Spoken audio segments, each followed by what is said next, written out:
by way of introducing this course, I think it's probably better if we get this adventure started by telling you what this course is not about. So, genre frameworks, how to understand structure, story, and symbolism in any movie, is not intended to give you some kind of system so that you can watch a film and say, aha, there's no doubt that this is a sci-fi or that this is Western, etc. Instead, we have a different goal. The frameworks for understanding genre involves not coming up with a system that would let us indefinitely say this film belongs to this or that genre. What we want instead is to look at how others have tried to do this and think about why that they've done this, and think about how that this can enable a conversation about genre, an ongoing way of looking at individual examples and continuing to learn over time. So I have created the private discussion group in Facebook, and you just need to download the syllabus and click on the link there, and it'll take you into that group. And so you may want to create a system and discuss that, which is fantastic, but we also want to discuss the systems that already exist. We want to look at those who have gone before into this realm of understanding to help us see exactly what kinds of different stories exist out there, why they're different, what makes them different, how those differences work, and what those differences mean to any culture that enjoys those stories. And these are technical aspects that are powerful, and they start from ancient times all the way up to the contemporary world that we live in now. But more importantly, we're going to look at the movies themselves, and we're going to look at movies in ways that you've likely never thought of before. We're going to become, in a way, our own genre scientists. So we're going to bring together the art of looking at movies in a scientific way with the science that has gone before. And by doing that, we're going to make our own experiments. And so some of the assignments in this course ask you to make some experiments with genre.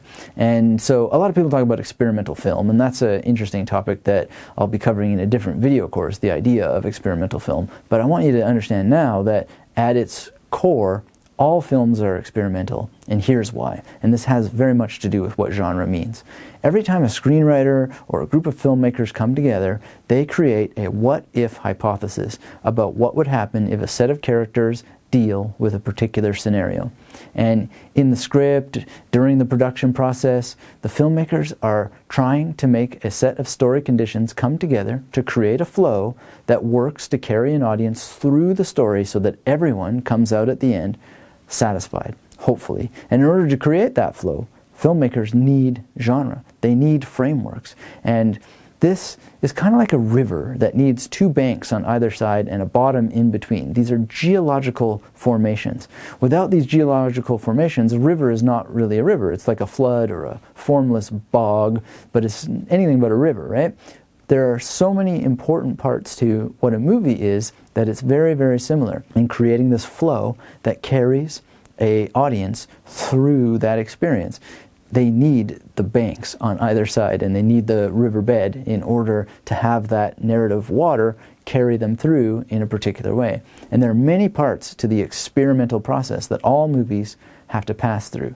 So in the case of genre, there's drawing upon pre-existing models from other genres. Now, this can involve adaptation, which I'll be talking about in more depth in another course, or it just involves writing a treatment, pitching a logline, drafting a script, looking for funding, entering the production phase, producing the film, distributing and exhibiting the film, and even making changes during the exhibition period to what genre a film belongs to, which we'll see happened in the case of Jaws.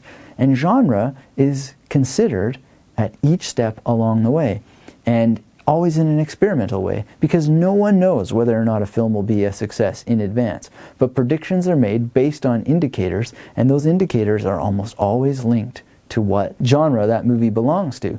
Even the makers of, say, the most recent Mission Impossible, which was Rogue Nation at the time that I'm making this course, they're betting on the movie's ability to cohere with the action and the spy genres, in addition to so many other factors, such as its principal actors, right? And even thinking about Tom Cruise in Mission Impossible relies upon how well that he coheres with the action and the spy genres, and the outcomes of having him in that film really is about creating profit, it's about creating legend, but relying upon how well he has worked inside those genres. And all of this influences how filmmakers make decisions, think about future decisions for the genre, and think about other genres that they might want to work in based on their success in a genre like the spy action genre. So as students of movies and genre, we can look at the experiments they're making, and we can also make our own experiments. And we're going to do this while we're watching movies throughout this course and use the various classification frameworks that we're learning in order to do this. And audiences, whether they do special exercises or not, have been doing this for a very, very long time.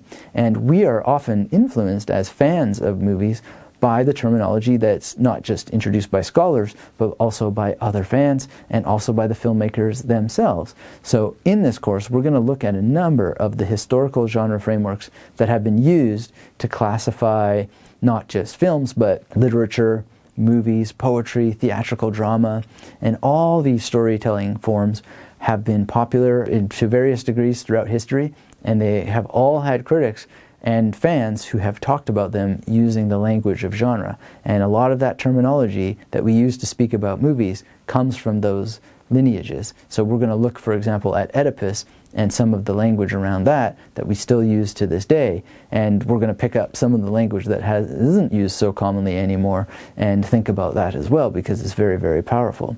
Now, as we look at individual movies for sources of understanding, some of the figures we're going to look at are Aristotle. He had a classification of tragedy in his Poetics that's still very valuable. We're going to look at Carlo Gazzi's 36 dramatic situations, which Goethe and Schiller are said to have used when they were writing some of their plays.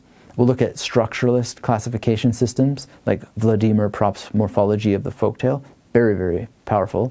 We're going to look at genre classification systems and concepts that have risen only very recently. And we're going to have a meta level as well throughout this course, because we're looking at the classification of different genres in terms of the classification of classification itself. And this is going to help us think about the stories as we watch them, and it's going to help us thinking about stories as we watch them. And if you want to write stories yourself, you're going to gain a lot of insight into how you can create narratives at a much higher level than you have before. And of course, many people who go on to write great screenplays, they learn these structures intuitively. They don't necessarily need to take a class, but many, many people struggle to understand story and structure. And so this course is designed to give you the richest possible introduction to genre, both for general information and creative direction if you need it. In the next video, I want to define exactly what kinds of movies we're going to look at, because we're not looking in this course at every movie under the sun, and we don't want to blanket the entire world of cinema. We want to